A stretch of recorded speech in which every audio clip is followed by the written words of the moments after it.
miqtë të FSHV, mirë se vini në shtëpinë e futbollit, ku siç çdo të mërkur takohemi për diskutuar për trejat më të fundit çfarë ka prodhuar futbolli në vend. Java 33 e Biznes Superiore ka prodhuar rezultate interesante me përmbysje, po ashtu kemi pasur edhe derbin e kryeqytetit, gjithashtu dhe supersfidën mes Elbasanit dhe Vllaznisë, dy kryesuesave aktuale të kampionatit.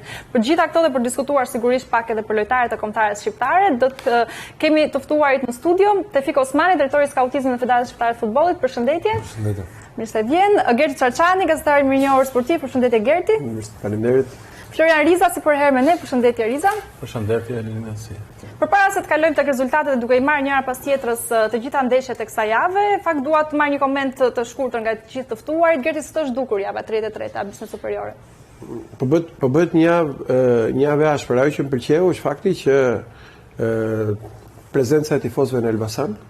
Në fund të ditës futbolli luhet për tifozët dhe ajo që është shumë e rëndësishme dhe është si një lloj bizhuje në vete dhe uroj të jenë kështu edhe të paktën pjesët ndeshjet kryesore të Final Fourit, por ajo më bëri shumë përshtypje. Gara pastaj në fushë është një garë e cila konfirmon për disa të herë që edhe këtë vit gjithçka të paktën le të themi verdiktet kryesore do ndahen në frym në fundit. Osmani, si të zhdukur?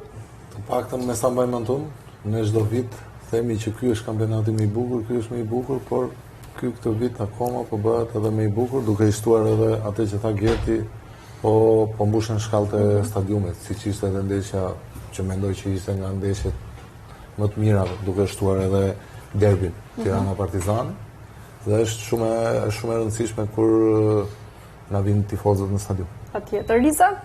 Nga fundi u zbukurua më shumë se sa në pjesën e Final Fourit, të gjitha ekipet që pretendojnë thonë za mos bien, i morën pikë të plota. Shikojmë se çfarë do ndodhi, jemi tek limiti matematik i ekipeve. Pra çdo humbje mbas kësaj jave do të vlerësohet negativisht dhe secili nga ekipet që do të humbas do të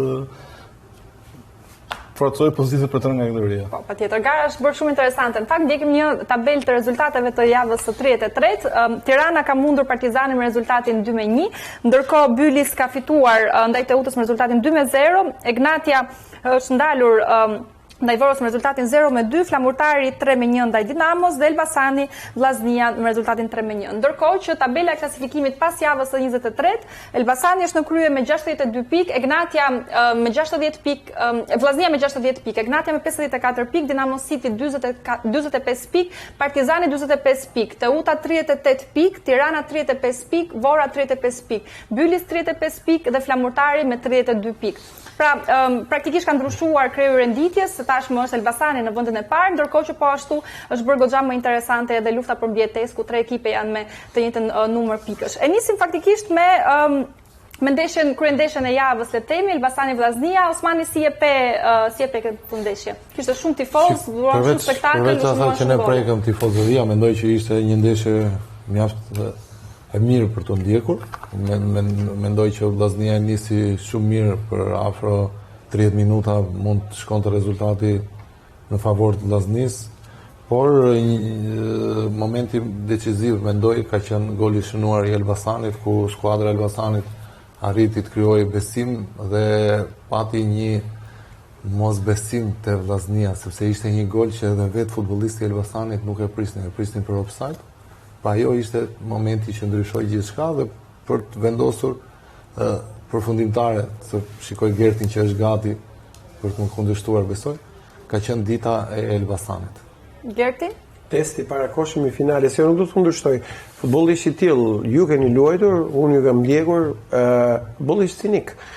30 minuta po, dhe Elbasanin e mbajti në lojë Totoshi, të paktën në Aisa Pam, në 30 minutat e para që ishte predominuese Vllaznia, por futbolli i tillë është në këtë ndeshje ajo që në aspektin teknik në pjesa e Shkodrës që mërziten dhe interesante është ajo lufta e deklaratave të presidentëve që ka ardhur mbrapa pastaj, po ju sini mësuar me vendin e parë, por ne sfituam asgjë. Kjo e bën më të bukur garën, por pjesa teknike në fushë, natyrisht më pas i dha drejt Vozdenovicit. 30 minuta nuk shfrytëzove dot rastet që të dhanë, edhe për çështje fati, Elbasani nuk vodhi asgjë, meritoi çdo gjë në këtë fitore, ku s'ka arritur absolutisht asnjë prej sepse jemi në fundin e sezonit, po, mund të themi që nga ato çka kanë deklaruar drejtuesit, Elbasani është fare afër objektivit, sepse në fillim ka patur objektiv prezencën në Kupat e Europës.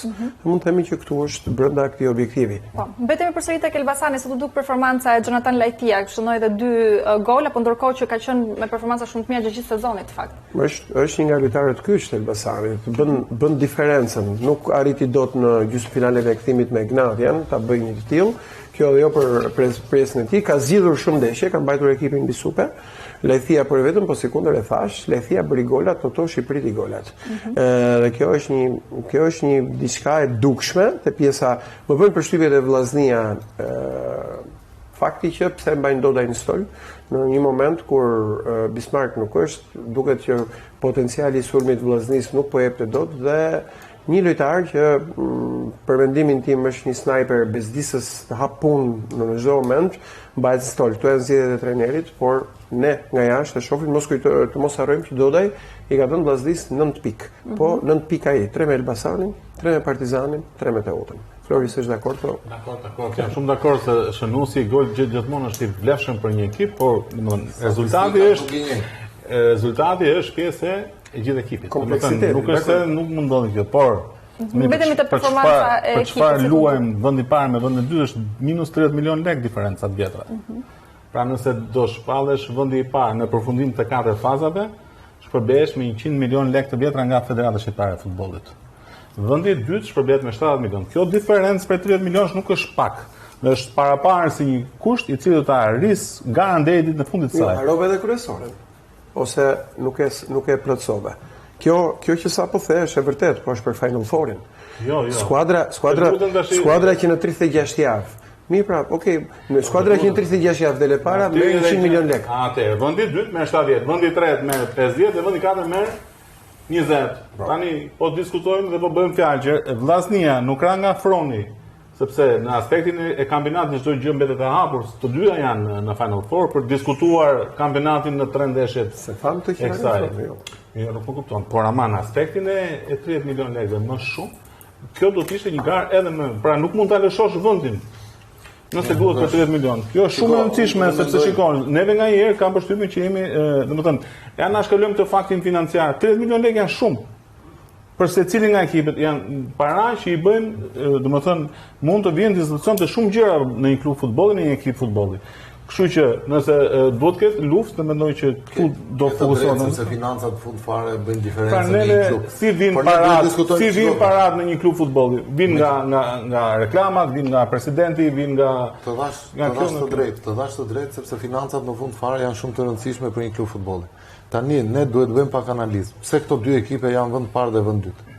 Janë pothuajse të dyja ekipe që nuk kanë prishur borshin kryesor. Ha?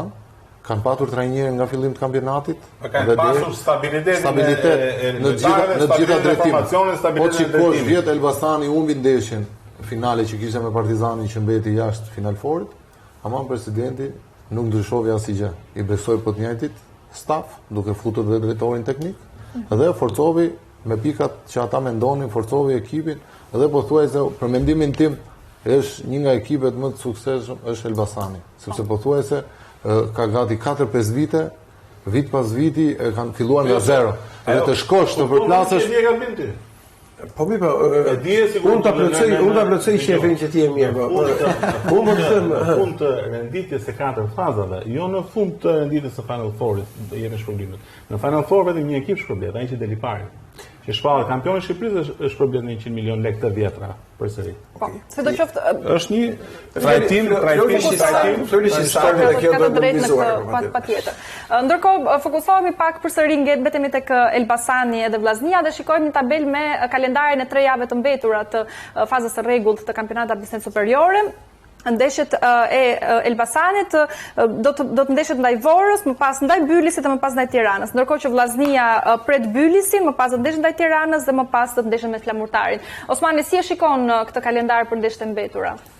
Po normalisht është kalendar shumë i vështirë. Vllaznia ka më të vështirë kalendarin. Po edhe Elbasani e ka vështirë. Nuk ka, shiko, na ka treguar ka Vllaznia më të vështirë kalendar. Shiko, na ka treguar kampionati që Bylis ka mundur Elbasanin 3-1 në momentin më të mirë. Në fund të fazës. Apo ja. Ka qenë një moment më komod ku mund të rikuperohesh rrugës. Tani Jo, në rregull. Po them që nuk bën dot parashikim. Unë mendoj që është kampionat që ai që nuk i mban sy të hapur, si thon, me drita gjata, do ta ketë shumë vështirë. Ekipet e para do ndeshen me 4 ekipet e fundit. Domethënë kjo është loja.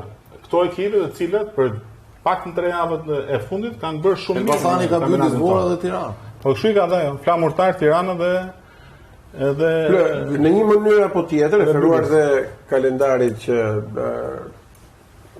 na përcolli Jonida dhe Odi Regjia, fakti është që nuk është se do ndryshoj shumë, nuk do ketë një diferencë madhe. Do ishte në të mirën e Final Fourit të afrohej pak Ignatia, po kështu të afrohej pak dhe vendi 4. Në mënyrë që të mos bëhet faktor decisiv vendi 4, që dhe mos të ketë atë diferencë vrastare me Kreun. Referuar gjithmonë formulës që tashmë përgjysmohen pikat. Rregullore, se nuk ka formulë. Rregullores, faleminderit. Flori është gjithmonë serioz. Dhe në këtë prizëm vendi 4 do desha shumë unë, po dhe Ignatia. Jo, nuk të në raport me të dyja, nuk është të kalova. Duke fokusuar te kalendari praktikisht. Po e thash pra që Vllaznia e ka pak më të vështirë kalendarin. Dhe është sepse Vllaznia është më nën presion nisur edhe nga kjo humbje. Mos harrojmë që Vllaznia doli nga Kupa e Shqipërisë dhe pas kësaj direkt pëson humbjen e Elbasan, Tefiku e di se ka punuar atje, fakti është që është një ambient një ambient me impresion jashtëzakonisht të madh. Dhe nisur edhe nga kjo, Ballçi do shkojë të luajë all-in javën e ditën e shtunë dhe do luajë gjithë mundësitë e veta që ka. Aty është bërë një lëmsh i madh në fundin e tabelës në këtë kampionat që unë them që është i tërbuar, i çmendur, nuk po marrim vesh asgjë dhe në këtë histori them që presioni ishte Vllaznia. Elbasani është disi më komod. Është e vërtet kjo. Pse është e vërtet? Gerti e përmendi në fillim dhe objektivi i Elbasanit nuk po themi që ne heqim të drejtën ose ata nuk e pranojnë titullin kampionat. Po objektivi i Elbasanit në superiore dhe vitin që shkoi ka qenë që të jenë në Final Four dhe të marrin pjesë në Europë. Kurse këtë vit është i padiskutueshëm që të jenë pjesëmarrës në Europë. Nuk është presioni, nuk po themi që janë të kënaqur, por te Vllaznia unë jam i bindur që është presioni pa diskutim duhet të dalin kampion, sepse nuk pranohet mendoj gjë tjetër me ekipin që është formuar që në fillim të kampionatit. Po, patjetër. E mbyllim këtu diskutimin për ndeshjen Elbasani-Vllaznia, ndërkohë fokusohemi tek derbi fundjavës që ka sjellë atmosferë fantastike edhe në stadiumin e Albania, shumë tifoz. Tirana ka arritur të fitojë ndaj Partizan me rezultatin 2-1 me përmbysje, një ndeshje që prodhoi shumë emocione. Riza si e pe derbin? Nga të gjithë aspektet, edhe të tifozëve, edhe të luftës për pikë. Kjo është një paradë e shkëlqyer kryeqytetit, ku të dy ekipet që realizojnë për shumë vitesh krijojnë një atmosferë fantastike në stadium. Ndeshja në aspektin teknik ka një histori të ndryshme për çdo pjesë. Në pjesën e parë ishte Partizani pak më efikas se në Tirana që nuk arriti dilte në lojën e saj, ndërsa në pjesën e dytë ndodhi plotësisht e kundërta, ishte Tirana që e ktheu plotësisht ndeshjen në favorin e saj dhe Partizani i cili nuk rezultoi ai i pjesës parë. Kujtoj që ndeshja ndahet edhe nga ai super gol i goditjes Alvarezit, i cili ndoshta edhe goli me kokë ishte i bukur, po sidomos goli i dyfishimit, pra i fitores. Ai komplet ndryshimi i lojës së Tiranës, Alvarez. Kështu që në këtë aspekt, por gjithsesi mbeten prapë e mendimit që ekipit që i duhet më shumë, ekipi që kërkon të shpëtojë nga rënja nga kategoria, është gjithmonë më jetur, më luftarak dhe aty ndoshta edhe kjo është dhe arsye që pse e fiton ndeshjen decisive. Osmani, duke analizuar pak në aspektin teknik, si e lexove lojën? Shiko, unë e shikoj lojën pak edhe i ve dhe kësaj që presioni në të dyja skuadrat është shumë i madh. Objektivat janë të ndryshëm, normal. Në momentin që Partizani po zhvillonte pjesën e parë më të mirë dhe arriti të shënoi Tirana në pushim ndeshje se kuptoi që s'kishin më çfarë tumist. Dhe Partizani është paraqitur në fushë për mbrojtur rezultatin, sepse presioni diet, dhe për mbrojtur rezultatin dhe për ta ndeshkuar Tiranën me kundërshtim. Po ato raste që kishin dhe ai moment ka qenë më i bukur mendojnë i derbit, sepse kemi patur shumë tranzicione, pothuajse sa mbaronte aksionin rast për Partizanin, shkonte Tirana për të shënuar. Sa kishte rast Tirana për të shënuar kundërshtim Partizani. Mendoj që zgjedhjen e ka bërë trajneri Shi, sepse nuk është e lehtë. Unë e kam parë edhe në për intervista që ai ka thënë, një lojtar që e la në stol, Alvarez e la në stol me qëllim që në momentin që kundërshtari do vinte fizikisht, unë do t'i jepja mundësinë që të strategji, po kjo ka merit sepse mund të kishte edhe kosto. Sepse ti kur le një lojtar të mirë që e di që fizikisht nuk është mirë, dhe kjo them diferencën e ka bërë, domethënë një lojtar me kualitet që po të shikosh vitet e fundit në për derbi ne nuk i kemi patur. Na janë rikthyer tani Xhixha, po thuhet se Skuka u bë gati 6-7 javë që Partizani nuk e ka nga dëmtimi. Mendoj që ka qenë ndeshje vërtet për tu ndjekur dhe për tu shijuar. Kisha kohë që nuk kisha parë një derbi kaq të mirë mendoj. Gerti, duke mbetur përsëri tek derbi, si e pe e zauroj pak Osmanin lidhje me inkuadrimin e Alvarez në lojë, ai që ndryshoi le të themi paksa edhe detajet e lojës. Si e pe ti derbin? Jo, ajo ndeshje bukur ishte, pavarësisht faktit që Partizani ndoshta për mos administrim të mirë të avantazhit, duket sikur u fik në 45 minuta e dyta, e zgjidhën disa kualitete, qoftë goli Kresic, po edhe goli Alvarezit, që ishte kam përshtimin duhet të dalë goli javës. Dhe në këtë, por Tirana Partizani, për shkak edhe të pozicioneve që ato kanë pasur, kanë arritur që tani të jetë rikthyer pak mekanizmi i ardhjes në stadium. Ajo ishte parade bukur, tha Flori, po parada më e bukur mbetet 5-1, që ishte stadiumi full në katën e parë dhe në katë dytë dhe në çdo cep, si në ndeshjet e ekipit kombëtar. Lidhje me prezencën e tifozëve, po të gjithë këtë firo e ka ardhur si pasojë edhe e pozitave të dyja skuadrave, se ndikohet shumë me rezultatin. Imagjino dy skuadrat ishin në Final Four. Partizani e ka shansin ende, Tirana luan për të disatën herë për mbijetesë dhe kjo është keqardhja e madhe. Sepse në fund të ditës po të bësh krahasimin, lojtarët që kanë qenë te Tirana atë vit dhe lojtarët e Partizanit atë vit ka shumë diferenca me lojtarët aktuale. Me diferenca mund të ketë, po çdo gjë lidhet me rezultatin dhe me pozicionin. Lidhet me pozicionin dhe me rezultatin. Tifozin e bën edhe kualiteti, ha. Ai 5-1 ka qenë spektakolar për shkak se shkoi stadiumin mbushesh plot në një herë ta Hoffenheim, po jo se po heqim i paralel. Po më do të them e kam tek fakti i prezencës në stadiume që përsëri kishte edhe këtë radhë. Jam dakord deri diku me Osmanin që e bëri diferencën shej, por nuk jam dakord me Florin që thotë që skuadra që lufton për mbijetesë është më uritur se sa ajo. Partizani diskuton sezonin dhe do quhet një sezon katastrofik nëse nuk do hynte në faqe. Kështu që është një njëjta gjë. Unë e thash në këtë koncept, që domethënë ai, le të themi që ai që do të shpëtojë, ai ka motiv dhe është agresiv më shumë se sa ai që do të futet diku për të marrë pjesë. Nuk e di jam më mora me shaqo, po dhe këta po kështu. Mos je dakord me mua.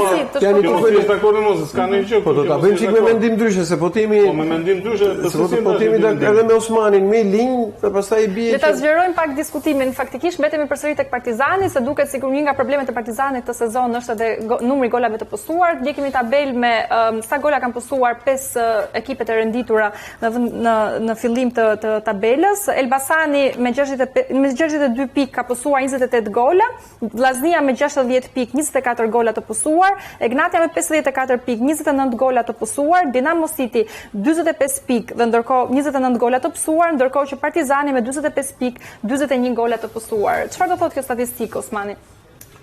Shiko, është shumë e lehtë të japësh mendim kur je jashtë. Tani te Partizani kemi parë pothuajse që ka patur edhe dëmtime pafund. Sepse disa lojtarë të mbrojtjes kanë qenë edhe të dëmtuar. Kapiteni Preka që ishte këtë radhë pothuajse ka munguar për një kohë gjatë. Dhe ti normalisht kur nuk ke një stabilitet dhe ekuilibër është shumë e vështirë. Ndeshja mendoj unë që kam parë nuk mund të falet një skuadrë kur ndeshkohet nga goditje standarde. Kjo është problemi i madh, pothuajse kanë qenë ndryrë në avantazh më duket në Durrës dhe janë barazuar nga goditje standarde. Që analiza tjetër e qartë, përveç golave të pësuar, na duan dhe golet e shënuar. Se nëse numri i goleve të shënuara shumë i lartë dhe aty të pësuar të shënë si kasa ke. Po, si do qoftë. I bëjmë një tjetër që po krahasimin që Partizani ka pësuar. Po pra mi pas do jenë, po do ta shoh. Si do qoftë Riza, betemi tek fakti i posimit të kaq shumë golave, si ndikon kjo tek Ku janë ekipi? golat që janë shënuar? Jo, Po thash se nëse kjo Ka shënuar 35 gola, është me minus në praktikisht. përgjithësi. urdhë, Pse ka ndikuar?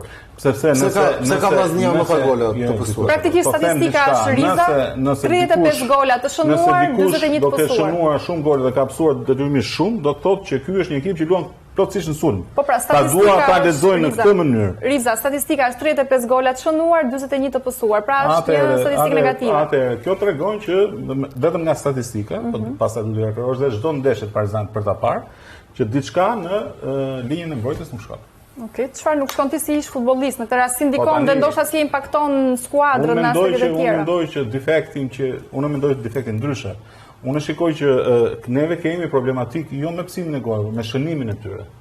Ky është problemi më i madh që ka kampionati i Abisnes superiore. Po shikoj këto ndeshjet e luajtura që po shkojnë 33 ndeshje dhe golçënuesi më i mirë ka 13 gola. Më kupton? Domethënë është diferenca shumë e madhe. Të shënosh në 33 ndeshje, kesh pastaj po ta afus në xhiron e krahasimeve me të gjithë kampionatet e tjera, aty do lexoj se sa gola kanë shënuar ekipet dhe sa gola ka golshënuesi për të njëjtin numër ndeshjesh. Dhe aty do shikojmë, do të kemi produktin e qartë. Si është kjo punë? Se kështu, domethënë kemi parasysh është më mirë të kemi të gjitha dhënat dhe pastaj të diskutojmë. Patjetër. Por në logjikë e kuptoj shumë qartë që nëse golshënuesi më i mirë kampionati ka 13 gola dhe jemi në javën e 33, do thotë që neve diçka të lodhshme e kemi përsa i përket lojës sulmuese. Po, gjithsesi mund të kemi hapësirë për diskutuar për statistikat totale faktikisht të sezonit edhe në emisionet e ardhshme përpara fazës Final Four, ndërkohë që fokusohemi tek një ndeshje tjetër, Flamurtari ka marrë një fitore shumë të rëndësishme ndaj Dinamos me rezultatin 3-1 dhe sigurisht që në këtë rast rilinden shpresat edhe për mbijetesë. Nga ana tjetër, çfarë do thotë kjo për Dinamon, Gerti, si e pendeshin? Pash më shumë Elbasanin, po okej, me dy ekranet që mund të kapte koka, po çështja është që është Elbasani Vllaznia, që të jesh më i qartë, se edhe në dilemë për herë. Dhe në këtë nuk e mendoja kur që të paktën në formimin, në ajsa e njohme, formimin asaj skuadre, e investuar si Dinamo, mendoja në rastin më të keq Dinamo nuk do shkonte më shumë se barazimi. Deri te barazimi. Domethënë po okej, Flamurtari kishte atë që Flori e përmendi Urin dhe duke qenë se u rikthyen lojë nga fitoria në Rogozhin, se deri mendoj që në barazimin që pati me Vorën me kundërshtarin direkt në Vlorë, aty duket sikur ran ato pritshmëritë e Flamurtarit, por u ringjall mas fitores në Rogozhin. Por përballë Dinamo kishte shansin e artë duke parë që Partizani u ndal në derbi, kishte mundësinë e artë që të rikthejë dhe të rifutej në kaçe. Nuk di çfarë them, mungesë impenjimi apo nënvlerësimi Karshinji Flamurtari, mungesë nënvlerësimi në aspektin që hëse ja dali mund të kalojmë, ndoshta mund të ketë bërë vetën edhe ndeshja ditës së njëjtë në kupë, në ngarkesë fizike, ngarkesa fizike në kupë. Shënimi i shpejtë i golit të parë, dhe sa nuk administron dot avantazhin. Pra, shiko, kur ti arrin të shënosh, domethënë një avantazh në minutat e para, mund të kalosh në një proces psikologjik. Okej. Si është? Çfarë ndodh një lojtar që shënon edhe, domethënë ai fiton një lloj euforie, patjetër besim e tjerë. Pra, kjo eufori duhet të mbahet në kontroll. Kjo është shumë e dëmshme në futboll. Dhe sidomos për gola që vijnë, le të themi, pa shumë ndjers. Ndoshta këtu besoj që duhet të ndalen dhe të shikojnë që pas një avantazhi, qoftë të pamerituar në fushën e kundërshtarit, si mblidhet dhe si organizohet ekipi për ta ruajtur këtë avantazh.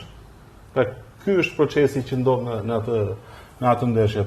Dhe prap edhe një herë do ta theksoj që nëse një ekip ka uri, siç është Flamurtari, apo një ekip si Flamurtari, i cili kishte disa javë më përpara, disa javë, i cili nuk i merrte pikët, po krijonte raste.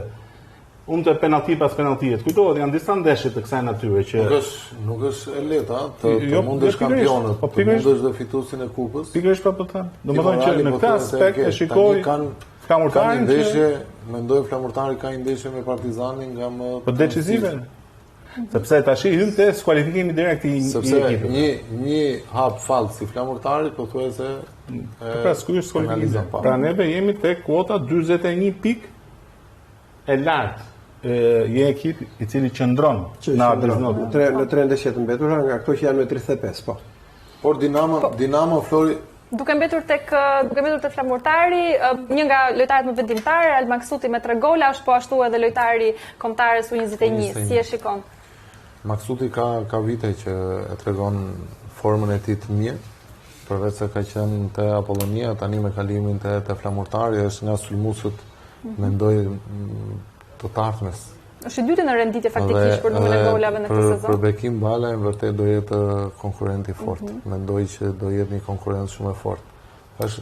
Është lojtar që tani neve nuk na vjen mirë që lojtarët e mirë të largohen nga kampionati shqiptar, por është lojtar që shumë shpejt do i nga kampionati shqiptar, mendoj. Po. Ndërkohë fokusohemi tek ndeshja tjetër që ka prodhuar po ashtu emocione. Bylis ka arritur të mund të utën me rezultatin 2-0 dhe praktikisht kjo i vendos në një pozitë pak të vështirë edhe Dursakët, duke qenë se futen le të themi në vallën e mbijetesës. Osmani duke mbetur te kjo ndeshje, si e pe këtë rezultat dhe si mund të impaktojë më pas në pjesën e mbetur të sezonit? Shiko, kam pothuajse u bën 3-4 ndeshje të Teutës që ngajerë është edhe fati kundra. Kanë zhvilluar një ndeshje të mirë në Ballç, por nuk ka qenë edhe fati, siç e përmenda, por edhe vet i shikoj që nuk kanë qenë pothuajse të qetë, kanë pretenduar gjithmonë për të qenë pjesë e kaçës, por pa turmendje për të rrezikuar. Erdhi ky moment që një humbje në Ballç i fut në një siklet të madh, mendoj, sepse gjithmonë deklaratat kanë qenë që neve fitojmë dhe nuk jemi larg Final Fourit, por e vërteta tregon që çdo humbje që kanë pësuar, pothuajse i ka afruar për të rrezikuar. Dhe kanë një ndeshje shumë decisive me Tiranë. Për bukur garë, Teuta Tirana, Tirana që them që ishte ndryshe pozita komode, ishte më mendoj që ishte më këtanisht një ndeshje. Mendoj që duhet të kishin më shumë kujdes duke parë nga poshtë, sepse duke menduar gjithmonë për të arritur objektivin lart. Kusha Ballçit nuk është e thjeshtë për asgjë. Nuk e thash në asnjë moment. Bylis ka marrë fitore të rëndësishme faktikisht të sezon. Ti si e pe këtë rezultat? I bëri Teuta vuri, i hoqi, le të themi, i hoqi statusin komod vetes për të bërë një betejë lufte me Tiranën këtë radhë. Me çuditërisht të gjitha këto betejë çuditërisht. Domethënë për statistikë dhe për efekt kalendari, të gjitha këto ndeshjet me Tiranën janë në fundin e sezonit. Kujtojmë ka disa të tilla dhe i hoqi atë komoditet vetes, tani duhet dhe është rikthyer prapë në atë vallën e mosqetësisë. Të kujtojmë që i duhet patjetër një rezultat i mirë me Tiranën, sepse do udhtojë në Vlorë pas 4 ditësh direkt Teuta. Ky është kalendari. E bën ndeshjen më të bukur. Një hap fallë, Bylis si skuadrë e mirë, ka bërë kampionat mirë në fushë, jo vetëm në fushë. Mos haroj, ka bërë rezultat, ka fituar edhe në Elbasan. Pikërisht në këtë Elbasan që ne themi ka kaluar pritshmërit, ka shkuar ka fituar 3-1 në Elbasan. Brenda dhe jo pak, ka dalur jo pak skuadra dhe i ka marrë Dinamos barazimin vetëm para pak javësh në Albania 0-0. Mos harrojmë që ka shitur në ka shitur dy lojtar Malomon dhe Peraltën te Flamurtari. Edhe Peraltën dhe Flamurtari, një skuadër që është një skuadër që ka merita të mëdha presidenti, trajneri që din ta menaxhojë. Dhe do t'i hapi shumë punë Lenida Vllaznis ditën e shtunë. Do t'i hapi punë pafund, do bëj lojën e vet, pastaj është histori tjetër si merr. Vllaznia Bylis që është do t'i hapi jashtëzakonisht punë sepse janë të dyja në ekstreme, janë në pozita të etura për të marrë pikë. Riza, si e pe këtë ndeshje? Tani unë në fakt më shumë prekupohem për 3 ndeshjet e ardhshme dhe më shumë prekupohem për të parë se si do lëvizin këto ekipe që pretendojnë mos bien nga kategoria. Dhe shoh një lloj kalkulimi që s'ekziston. Dhe nuk e gjem dot, na duhet ndihmë, na duhet marrim një. Ti e gjen. Ndoshta për momentin si sepse kemi persona që janë mirë me statistikat në Federacion Shqiptare të Futbollit. Po që të më japin zgjedhjen se zgjedhja është një. Ato që thua ti që janë të mirë, ato janë opsione që vijnë për çdo ekip, po zgjedhjen ato të vetme, si do dalin në fund fare, këtë e kanë vështirë që ta gjej personin që na jep të zgjedhje. Megjithatë, futbolli prandaj i burg ky kampionat është shumë ekstremisht të thoja i luftuar. Kur të kujtoj javën e fundit për të lexoj ekipet, pra luan Vora me Bylisin, luan Elbasani me Tiranën, luan Vllaznia me Flamurtarin, luan Teuta me Egnatia dhe Partizani me Dinamo. Vetëm nga kjo javë ti kupton se çfarë do ketë ndodhur, ndoshta Aziz do të zgjidhur dhe këtu do kemi zgjidhjen e të gjithë formulës së kampionatit në javën e fundit, në javën e 36. Dhe për këtë besoj që do më japësh të drejtë, por kur do të vi java 36. Fokusohemi tani tek ndeshja tjetër. Vora ka arritur të mund Egnatian me rezultatin 0-2, një rezultat surprizues, le të themi, duke qenë se Egnatia ka qenë lart në renditje në kampionat gjithë kampionatit faktikisht. Pavarësisht këtij rezultati, Egnatia ka arritur të sigurojë edhe pjesëmarrjen në fazën Final Four. Osmani, si e pe këtë rezultat Egnatia surprizues, le të themi, por nga ana tjetër tregon edhe për Vorën, për luftën që po bën për Jam ka bërë surprizë që në momentin kur doli, jo se nuk ka ndodhur kjo. Ekipet e mëdhaja, Simon në Atletico Madrid ka dalë që ky është sezoni fundit duket, apo jo. Por nuk ka ndodhur në Shqipëri që një klub shqiptar të dali dhe të thotë shiko trajneri e ka mbyllur në fund të vitit. Kjo mendoj që ka qenë një luajtje e madhe për Egnatian, sepse nuk kemi mësuar. Kjo vërtet është risi. Por e shikoj Egnatian ekip të fortë. Megjithatë, mbas ekipit ne kemi patur në Shqipëri vetëm Ballçin që ju besonte, Bylisi që ju besonte lojtarëve të ri. Dhe tani na ka dalë Vora që me merit pothuajse ka brenda jo vetëm lojtarë të talentuar, por shumicat i ka shqiptar. Një prej tyre Irdi Kasalla në fakt. Është pa diskutim, nuk është vetëm Kasalla, ka dhe lojtarë të tjerë që janë vërtet të talentuar dhe kjo është merit që ju besohet futbollistave shqiptarë, sepse ka patur Bylis ka besuar shumë te futbollistët shqiptar, por tani e ka edhe me lojtarë të huaj, kurse Vora, po të shikoni, komplet grupin e futbollistave mund të ketë gati 78% që i ka shqiptar. Dhe kjo është diçka pozitive dhe po të shikoni japi maksimumin për veten e tyre në fillim duke treguar që ata shërbejnë edhe te skuadrat e mëdha, por kur jep maksimumin një futbollist, jep edhe për skuadrën ku ai është aktualisht, mendoj. Gerti, si e pe këtë rezultat të Egnatias, nga njëra anë matematikisht është pjesë e Final Four, ndërkohë lëshon le të themi një ndeshje që është sidoqoftë e rëndësishme për pikët e renditjes. Ka disa element, kishte kohë që Egnatia me përjashtim të finales kupës, që u zgjidh nga ruleta penaltive gjysmëfinales me Elbasanin, kishte kohë Egnatia kishte disa oscilacione, lëkundje, mungesa, takimi me kohë shtesë në Elbasan, do thoni ju, hajde gjejmë tani gjejmë dhe a mendësojmë për 1000 alibi, por në fakt janë disa të vërteta.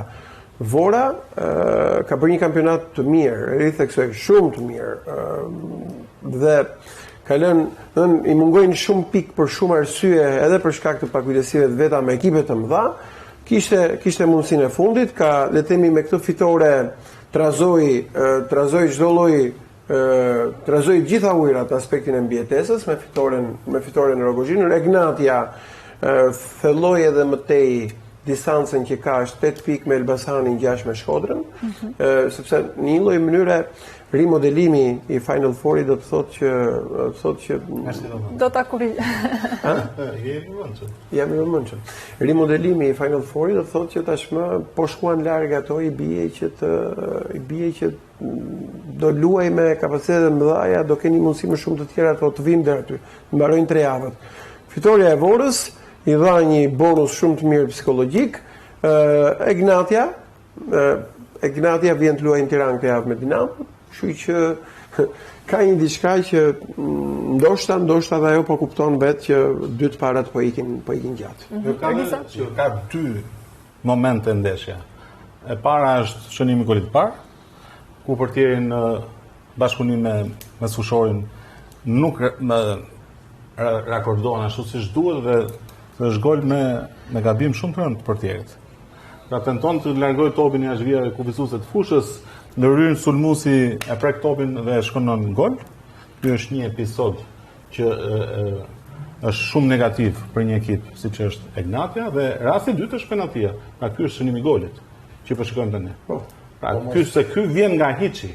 Pra topin e ka, në zotrim e ka. Jo, nuk dua ta fajsoj portierin, jo. Justifikuar tani portier ose këta. Nuk dua ta, po nuk do 120 minuta kundra Elbasanit. Jo, po e shikoj si në fund kampionatit. Po e shikoj si episod. Jo, okay, jam episod që ka ndëshkuar me rezultatin 0-1. Dhe ky rasti i dytë është episod plotësisht. Domethënë pavarësisht se topi është pasuar. Dhe pastaj është ndëshkuar me penalti. Pra këto dy episode që vendosin dhe kjo nuk ul asnjë nga ato vlera që përmendi Çaçani dhe ju për Vorën, e cila luan mirë.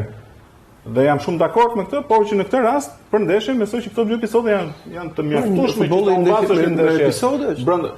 Po pikërisht po janë dëshkuese. A nuk është episod që nuk është një episod që edhe mund në atë gol ndihet akoma dhe më shumë, nuk është e lehtë. Se kur vjen kundërshtari që me merit të vjen të bën gol, po me episodi atje topin portieri është shtesë mbas asaj që 20 minuta. Goditja për një minutë në tretë. Episodi i cili Vora do luante Ullin si shkruajti, mori atë që deshte. Po, fokusohemi tani edhe tek gara për mbijetesë, sepse në fakt janë 5 ekipet të cilat janë në garën për mbijetesë, me Teutën me 38 pikë, më pas me Tiranën, Bylisin dhe Vorën që janë me 35 pikë, dhe ndërkohë Flamurtari që është në vendin e fundit me 32 pikë. Por ndërkohë shikojmë dhe kalendarin e 3 javëve të tjera të mbetura të abisen superiore për të parë se çfarë përballjesh do të kenë dhe këto ekipe. Vora do të luajë ndaj Elbasanit, Vllaznia do të luajë ndaj Bylisit, Teuta do të ndeshet me Tiranën, Partizani ndaj Flamurtarit, Dinamo City ndaj Egnatias. Ndërkohë në javën e 35, Egnatia do të përballet me Partizanin, Flamurtari me Teutën, Tirana do të përballet me Vllaznin, Bylisi ndaj Elbasanit, Dinamo City ndaj Vorës. Ndërkohë që java e 36 dhe java e fundit do të ketë përballje të Vorës ndaj Bylisit, Elbasanit ndaj Tiranës, Vllaznia, Flamurtari, Teuta, Egnatia, Partizani, Dinamo City. Osmani, i përmendëm në disa nga ndeshjet e rëndësishme faktikisht që kanë mbetur për 3 javët e fundit të kampionatit, por çfarë mund të rezervojnë faktikisht këto ndeshje për ekipet që luftojnë për mbijetesë? Unë them vetëm kaq që do jetë çdo ndeshje do ketë rëndësinë e vet, dhe tani është ajo presioni i madh sepse çdo afallc që do bëj skuadra është direkt me ndëshkim për të nga kategoria. Sidomos skuadrat, për shembull, po marr shembull Flamurtari, një hap fallci i Flamurtarit pothuajse e penalizon sepse ka edhe një shkëputje nga skuadrat e tjera për 3 pikësh. Dhe e shikoj që Flamurtari është all-in në çdo ndeshje, vetëm 3 pikëshi i bën punë, asnjë rezultat tjetër. Po, Riza ti që ke skuadrat e tjera mund t'i ndihmojnë pak edhe barazimin në rast se bëhet hap fallc. Jo, jemi 4-4. Pra 4 para ndaj 4 të fundit. Riza, se ti ke qefto... Jo, po flasim për rënien e skuadrave të luftën për mbijetesë që kanë dhe motivimin që kanë. Çfarë pret ti nga këto 3 javët e fundit? Ja, po të them, nëse jemi mësuar pak në 2 javët e fundit që secila, domethënë të fundit kanë marrë rezultate të njëjta, pra kanë fituar të gjitha, ose kanë barazuar të gjitha para 2 javësh, prapë të luajnë të 4 me ekipet e para, siç e shikoj edhe këtu, domethënë që të luajë Vllaznia me 5, se janë 4, janë 5 në vallë. Po, praktikisht nëse llogarisim dhe Teutën, që është pak më Tirana për klasat me të. Është në javën e ardhshme ka një ndeshje që quhet jashtë luftës për. Po pse nuk e pranojnë që edhe gabon? Janë 5 pra për mbijetesë që luftojnë. I referohet ndeshjes. Edhe bosh se njeriu nuk ka asgjë të keqe. Janë 5, nuk janë 4. Atë 4. Po them që Dinamo. Unë kuptoj ngarkesën që keni institucion, po janë Dinamo dhe Egnatia. Ore ti është ndeshja Dinamo dhe Egnatia. Po, po di. Kush është e fundit tu nga ato të dy? Asnjëra. Prandaj po them 4. E thu për 4 javë. I referohet ndeshjeve që ka java 34. Po specifikoj pra se tani e the. Vazhdo Riza me këtë. Atëherë. Pra nëse do marrë rezultate të njëjta siç kanë marrë këto 4 të fundit edhe në javët e mëparshme, ku kujtoj javën e saktë që sapo e marrim në analizë, kanë fituar të 4-ta këto. Mundohet që të munden të 4-ta. Çfarë ndodh asnjë gjë? Çfarë mendoj? Atëherë, po njëjta gjë ndodh në javën e parafundit. Pastaj në javën e fundit, siç ta thash, ka ndeshje direkte midis tyre. Kështu që njëra është e detyruar që mos vazhdojë më tej. Për mua, domethënë ndeshjet janë shumë interesante, besoj që duhet të jenë në të njëjtën orë. Që të rregullore. 3 javë të fundit është me rregullore. Po ka rastisur që 4 ndeshjet janë interesante dhe të katërt do t'jemi. Do isha dakord për shembull që Dinamo me Egnatin të luheshin në një orar tjetër, po të gjitha janë në një orë. Janë ndeshje që mund të prodhojnë emocione shumë të mëdha, faktikisht mund të kenë sigurisht edhe impakt në renditjen e kampionatit. Ndërkohë fokusohemi tek një element tjetër, tek sulmuesit, të cilët fakt janë në krye të renditjes për gola të shënuar gjatë këtij sezoni, dhe faktikisht janë 5 sulmues, të cilët fakt janë të gjithë shqiptar. Gerti duke nisur me Bekim Balaj i Vllaznis me 13 gola, Ralf Maksuti i Flamurtarit me 11 gola, Irgi Kasalla i Vorës me 10 gola, Devi Bregu nga Dinamo City me 9 gola dhe Jonathan Lajthia nga Elbasani me 9 gola. Si ke pshet këto statistika? Janë lojtarët më në formë të momentit, me përjashtim të Bekimit që ka një lloj letargjie për arsye të ndryshme, le të themi të disa javëve. Por lojtarët e tjerë janë Maksutin e përmendëm, Kasalla apo Tevora, Devi Bregu të Dinamo, me ato oscilacionet e veta, mund të ishte 10 me atë penalltinë në Tiranë, po nese. Jonathan Lejthia që po një garë interesante, po do t'i mbetet Bekimit se janë shumë 2 gola në raport me Maksutin. Unë them do ndryshoj. Do ndryshoj. Po. Jo të Bekimi, po do ketë ndryshim. Unë flas me golshnusin më të mirë, referoj me kemi, po shikojmë një Jonathan Lejthia që është ka rritje ndeshje pas ndeshje. Megjithatë, po shikojmë Maksutin. Referuar dhe fakti që i the Vlora do luajë Ollin për 3 dhe Maksuti do ketë mundësi të vetë. Flori nuk e përmendi, po Vloras nuk i lejohet asnjë lloj rezultati tjetër. Hyn te ekipet e cilat është ekip që vetëm futet rezultat negativ. Po si mund të negativ, po thuaj se është matematikisht. Po. Është vërtet. Nisur që nga kjo me Partizanin. Dhe normalisht kur do të lozësh në sulm dhe do të fitosh ndeshjen, pra ekipet që rrezikojnë kaq shumë për pozicion që janë pretendente, e kanë të vështirë që të pretendojnë të ngrenë një lojë super sulmuese që të vinë në ndihmë sulmuesit të tyre të shënojnë më shumë se sa 2 gola. Pra e gjithë lojën do të fokusohet tek shënimi i marrës, ose shënimi i golit vetëm në marrës rezultatit me pak sulme që pjesa tjetër të gjitha e fokusuar të mbrojtja e portës nga psimi i goleve. Po, patjetër. Do të shohim sidoqoftë se çfarë do të rezervojnë dhe 3 javët e fundit të fazës së rregullt të kampionatit Abisnet Superiore. Ndërkohë mbyllim këtu diskutimin me Abisnet Superiore, të fokusohemi te kombëtarja shqiptare, e cila do të rikthehet në fushë në muajin qershor me 2 ndeshje miqësore, tashmë zyrtarizuar njëra prej tyre që do të jetë në datën 6 qershor ndaj Luksemburgut në stadiumin Erl Benja në orën 20, ndërkohë që bëjmë dhe një lloj po themi rezumeje edhe të gjendjes së lojtarëve shqiptar. Faktikisht Arbër Hoxha, i cili e kemi diskutuar her pas here edhe në programin ton, ka pasur performanca shumë të mira gjatë gjithë sezonit, ka arritur të shpallet kampion me ekipin e tij Dinamo në Zagrebit në Kroaci, ndërkohë që Myrto Uzuni vijon me performanca shumë të mira me Austin në kampionatin amerikan, ku ka shënuar gol, po ashtu edhe shpallur dhe lojtari i ndeshjes.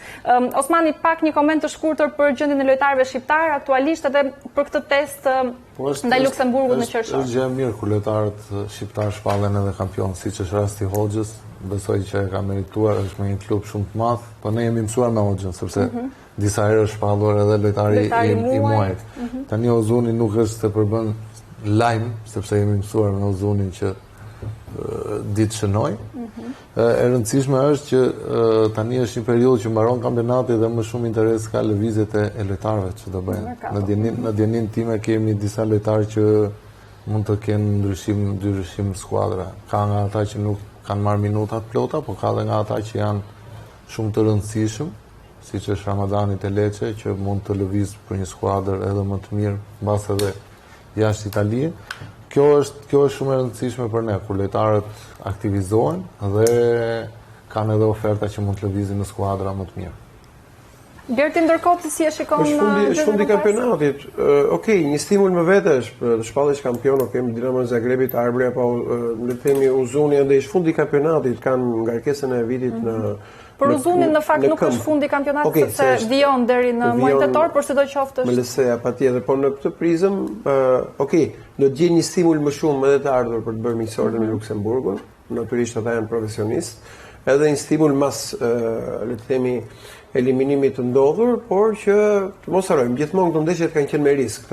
Flori me Refikun kanë luajtur ndeshjet e fundit sezonit kanë qenë me risk në aspektin e ngarkesës mbi të gjitha, sepse është një sezon i tërë dhe është ajo shpreha që futbollistët mezi presin të ikin me pushime dhe se kanë një sezon që i ka ardhur aty ku së mban. Do të thënë në aspektin e sezonit, futbollisti është i përgatitur për ta përfunduar plotësisht sezonin. sidomos në kohët e sotme, tjetër është disa breza më përpara. Në kohët e sotme këta janë akoma më të programuar për ta përfunduar plotësisht numrin e plot të ndeshjeve në një sezon, që varion mbi 5-10. Dakor? Po. Kështu që në këtë aspekt nuk shoh një pengesë si do të luajë një futbollist në qershor. Qershori tashmë është bërë muaj ndeshjesh, nuk ka qenë muaj ndeshjes, ka qenë muaj pushimi shtatori më përpara. Tani është një muaj në të cilin luan dhe luan ndeshje të rëndësishme. Se kemi raste që luan ndeshje të Nations League, kualifikuese, kemi raste që luan play-off e kështu me radhë. Dhe fillimi i kampionatit botëror. Pra, ajo distanca e madhe që ka ekzistuar në periudhën qershor-gusht është shkurtuar, pra dhe qershori është hequr nga arka e pushimit. Ka vazhduar me ndeshje. Në këtë aspekt, kur të programojnë si lojtar, programojnë për fillim dhe mbarim të sezonit. Çka do thotë që ti, edhe nëse je i lodhur prap ti je i vetëdijshëm që këto ndeshje do të përfundosh plotësisht. Për kombëtaren është shumë e mirë që ka gjetur një kundërshtar. Emri duket sikur është një kundërshtar i dobët, ndërkohë që nuk është fare i dobët. Luksemburg është një ekip shumë i mirë, aktualisht është një ekip shumë i mirë, me lojtarë shumë dhe një test i rëndësishëm për të gjithë pjesëmarrësit. Jo vetëm te ekipi i parë, duke shtrirë edhe te ekipet e moshave.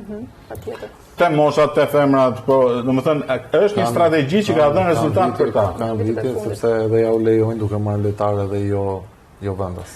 Po është dhe sistemi i taksimit në Luksemburg që të jep mundësinë që se s'ka fare taksa. Si do qoftë duhet sistemin e taksimit në Luksemburg? O përderisa neve kur shkojmë me ekipet atje, domethënë shkëmbejmë pikpamjet tona. All in.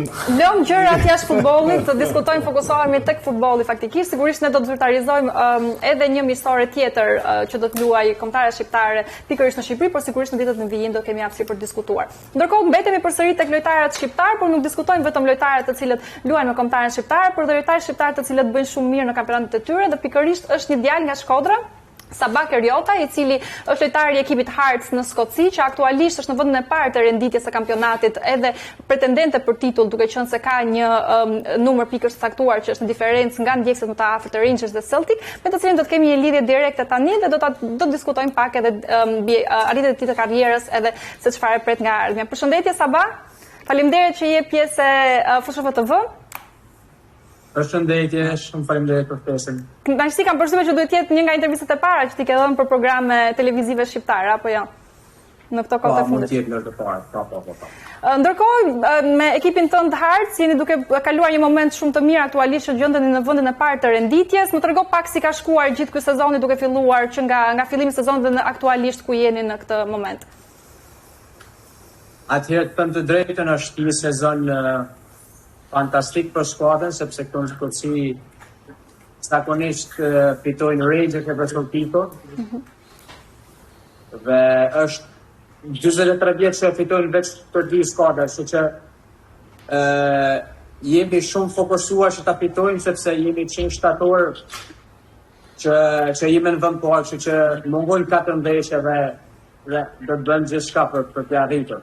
Dy nga këto ndeshje faktikisht janë dhe pikërisht kundërshtarëve të drejtë për drejtë, ndaj Celtic edhe ndaj Rangers, dhe faktikisht ndeshja e ardhshme është pikërisht ndaj Rangers ku është dhe pjesë edhe lojtari shqiptar Nedim Bajrami. Ke pasur ndonjë rast komunikim qoftë me të ose me lojtarë të tjerë shqiptar që kanë qenë pjesë e kampionatit skocez? Atëherë me është vetëm Bajrami që në Skoci, vetëm dhe Bajrami. Por kur të luajmë kundër të Hanin, do të bisedojmë. Ndërkohë kampionatit. Më fol pak për kampionatin se si ka shkuar. Faktikisht cilat kanë qenë momentet më kulminante të këtij sezoni, ndërkohë edhe ndoshta momentet vështira ose kundërshtarët vështirë që me cilin jeni hasur. Atëherë kundërshtarët më të vështirë dihet që janë Rangers dhe Celtic, sepse kur shkon dhe luan në Ibrox edhe Celtic Park, janë stadiume shumë të mëdha, që të dalësh me një fitore nga atje është në diçka shumë e madhe. Tu funksionon që kampionati ka 3 faza dhe pastaj tani jemi në play-off dhe play-off është me 6 skuadrat e para, që do të luash edhe një herë me gjatë skuadrat e vendit të para. Ndërkohë ti si e gjendur në kampionatin skocez? Si ndihesh? Është një kampionat me një intensitet pak më ndryshe nga kampionatet e tjera europiane dhe ti vjen nga një kalim faktikisht nga kampionatet italiane fillimisht, ke qenë pjesë e disa ekipeve italiane dhe më pas më trego pak për rrugtimin tënd të karrierës. Atëherë, të them të drejtën, unë kam luajtur në Itali dhe ndryshimi është shumë i madh sepse në Itali kampionati është shumë taktik dhe pastaj teknik, këtu është gjithçka fizike dhe duhet brapo shumë. Dhe është një diferencë shumë e madhe nga si spellet ti nga ligat europiane, nga ligat tjera. Ndërkohë ti ke pasur edhe kontributin tënd faktikisht në këtë sezon me ekipin Hearts, sepse jo më larg se në ndeshjen e fundit edhe ke asistuar, po ashtu ke pasur dhe asiste të tjerë gjatë gjithë sezonit. Mund të quhet një sezon, le të themi, i mirë në aspektin tënd si futbollist? Po, tani po, sepse unë vi nga kategoria Serie C, që luaj në Itali, dhe është një hap i madh, gjesh dhe këtu të luajsh dhe të gjesh hapësira. Ndeshja kulminante ishte sepse ishte ndeshja e parë e play-offit në derbi dhe bëra 2 asë që ishte knasi. Ndërkohë Sabah më trego pak për fillimet tua të karrierës. Ti je 24 vjeç aktualisht, praktikisht luan si sulmues, si krau të djathtë. Më trego pak si e ke nisur, sepse e ke nisur këtu në Shqipëri dhe më pas ke pasur një transferim kampionatit italian dhe më pas si shkove në Skoci. Atëherë unë kam bërë gjitha moshët e vllaznis, nga U9 deri te U17. Pastaj kam ikur në Itali të luaj. Ke luajtur fillimisht në seri D, më pas në seri C dhe më pas bërë një kalim në Skoci. Si ndodhi ky kalimi? Po. Atëherë unë isha me pushim në Shqipëri dhe menaxheri morën në telefon dhe më tha kemi këtë propozim nga Skocia. Them drejtën, unë si gjithë shqiptarët besoj njifsha veç Rangers dhe Saltikun, por kur vjen këtu kupton sepse Hearts është një skuadër tjetër me shumë tradita këtu dhe stadiumi është gjithmonë sold out me 20.000 tifozë, kështu që ishte një gjetje shumë e mirë. Ndërkohë si e shikon të ardhmen tënde? Në varësi të këtij sezoni, e ndjen veten mirë në Skoci, mund të shikosh ndoshta ndonjë lëvizje? Atëherë, gjithmonë, si i thonë nga Shkodran, shohim për ma mirë. Kështu që, po, unë jam i limit të qështu, por dëshojmë gjatë verës, gjithë shka mund nëllë. Po mbetemi përsëri tek Shkodra dhe tek Vllaznia, duke qenë se ti ke qenë pjesë e këtij ekipi. Vllaznia aktualisht është në luftën për titull në kampionatin ABC superiore. Ke ndjekur ndopak Vllaznin, si e shikon në Turin në këtë sezon? Atëherë ndjek gjithmonë kur nuk kam ndeshje. Sepse Vllaznia për Shkodran tash diçka shumë e madhe dhe këtë vit janë shumë afër. Kam parë skuadrën që është shumë e mirë, por dhe skuadra tjera si Elbasani dhe Ignati besoj janë njëjtët me njëjtë pikë. Po shpresoj mbas 25 vitesh t'ja dalin. Urojmë suksese faktikisht për ty Sabah me klubin tënd. Shpresojmë që të jemi këtu për diskutuar edhe për të uruar për fitoren e titullit në Skoci. Ndërkohë dhe shumë suksese në karrierë dhe shumë faleminderit që ishe pjesë e kësaj interviste. Shumë faleminderit për ftesën. Faleminderit juve. Ishim me Sabah Kërjotën, një lojtar shqiptar i cili po sukses me ekipin e tij Hearts në Ligën Skoceze, ku aktualisht është në vendin e parë përpara Rangers dhe Celtic dhe ka shanse aktuale faktikisht për të fituar edhe titullin kampion. Sot jemi fokusuar tek java 33 e Business Superiore, diskutuam derbin e kryeqytetit, po ashtu folëm pak edhe për kombëtaren shqiptare dhe ndeshjen që e pret në muajin qershor ndaj Luksemburgut. Dua të falenderoj Tefik Osmanin, Gerti Çarçani, Florian Riza për prezencën. Ne do të shihemi të mërkurën e ardhshme për diskutuar çdo gjë në lidhje me futbollin shqiptar. Deri atëherë, mirupafshim.